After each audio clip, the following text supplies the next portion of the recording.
Hi folks, how you going? Minister, are you feeling confident about a potential peace deal in Gaza?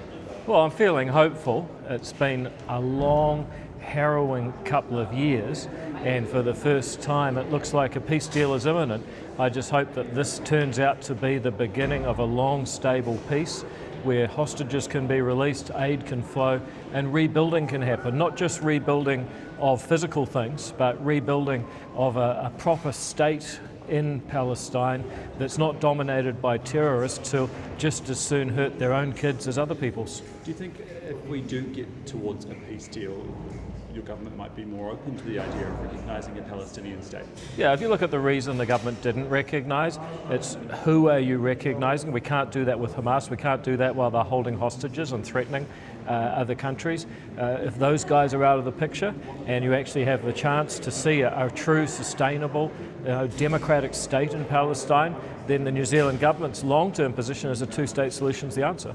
Do you think that Donald Trump should get the Nobel Peace Prize for this? Well, that's up to the Swedish Parliament, but I just hope that those people who've been calling for a ceasefire now, breaking all sorts of normal rules and norms here in New Zealand, will show a bit of respect for the job that Donald Trump has done, and note that he did it without actually recognising Palestine symbolically first. Core Crown expense. Sorry. Oh yes, I have many. I thought you got moved to Auckland. What happened? Thought on core Crown expenses being down as a percentage of GDP.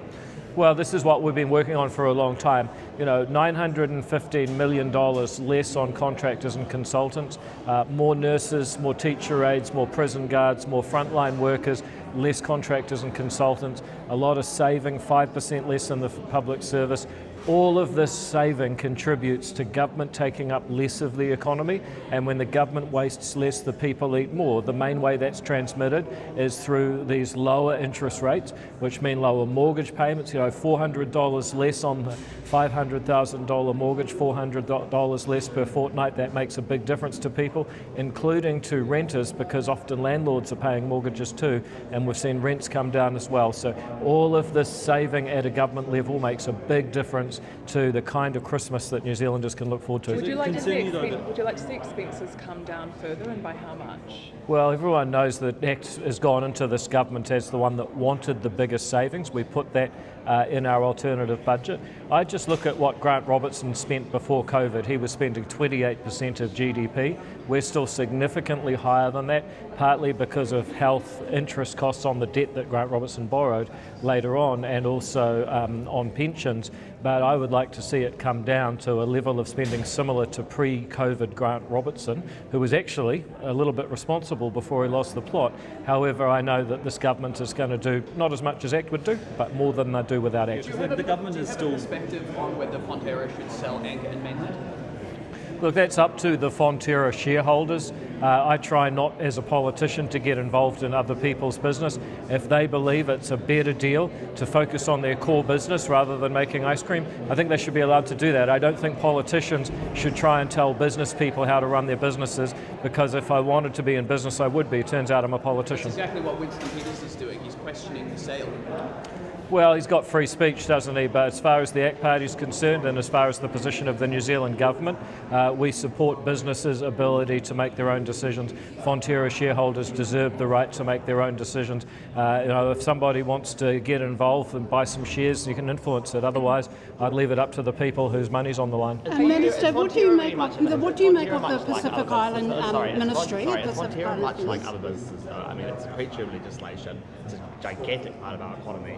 Is it really like another small business decided to sell it? Well, I think the fact it's so important is exactly why the people who have their money on the line should be able to make the decisions. If something's really important, that's probably more reason for politicians not to call the shots, frankly. And the Ministry of Pacific Island Affairs, now that was an issue that you were very adamant about.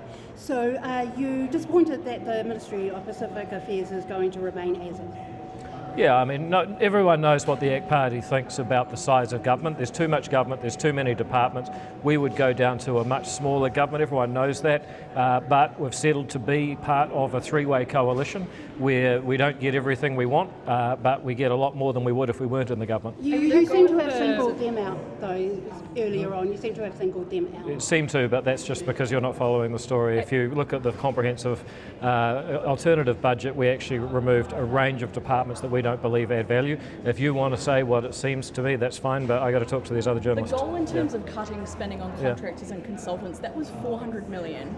You've now cut, or the government's now cut 915. How much are you celebrating that? I mean, how significant is it that you've gone so far past that goal? Well, it's massive, because when the government wastes less, the people eat more. That's why we're able to get lower interest rates while also containing inflation. It's because the government has worked really hard on reducing its spending. The ACT Party go even further. Yep, has the government gone further than it would without the ACT Party? Yes, it has. I mean, it's close to $1 billion. Should we just, Well, tick it's it an up a little? editorial decision. I mean, sometimes the characters at ZB are pretty fast and loose. Maybe you should round it up. Are you happy with the government procurement rules being slashed by more than a third, and what are your thoughts on that economic benefit to New Zealand test that's been introduced? Well, look, first of all, government procurement is one of the most calcified and difficult issues that we faced. I'm really pleased to see the simplification, so that if the government has to buy something on behalf of the taxpayer, we just want it done at a good price, good quality, get it done, no messing around. I think the benefit to New Zealand test is something that a lot of people will value, because ultimately if you buy Kiwi made, then of course they're paying tax to the New Zealand government, so you've got to factor that in, but it shouldn't be the only thing. I mean, there's some things that just aren't made in New Zealand, or perhaps aren't made well in New Zealand, and the ultimate objective has to be the taxpayer getting value for money. Doesn't mean we shouldn't think about the New Zealand benefit along the way. And Minister, ultimately the government is still borrowing billions of dollars to keep the lights on, essentially. Are you comfortable with that? No, I don't think we should be running deficits, and that's why I believe there should be more reduction. But hey, look, I have my arguments in the tent, and then I support the government's position. I think I've done a pretty good job of that so far, and we're going to be arguing for more reductions this budget. As Minister for Regulation, how fast do you think RISs should come out after major government decisions are announced? Appropriately released. Look, to be honest, I don't place a lot of store in RISs. I'm looking forward to replacing them, and that's what we're doing towards the end of this year. But I just take the view, generally, if you're doing good work, why wouldn't you want more people to know about it? So within a week, within 2 weeks? Look, I don't see a problem with that, but I'm not really involved in those decisions.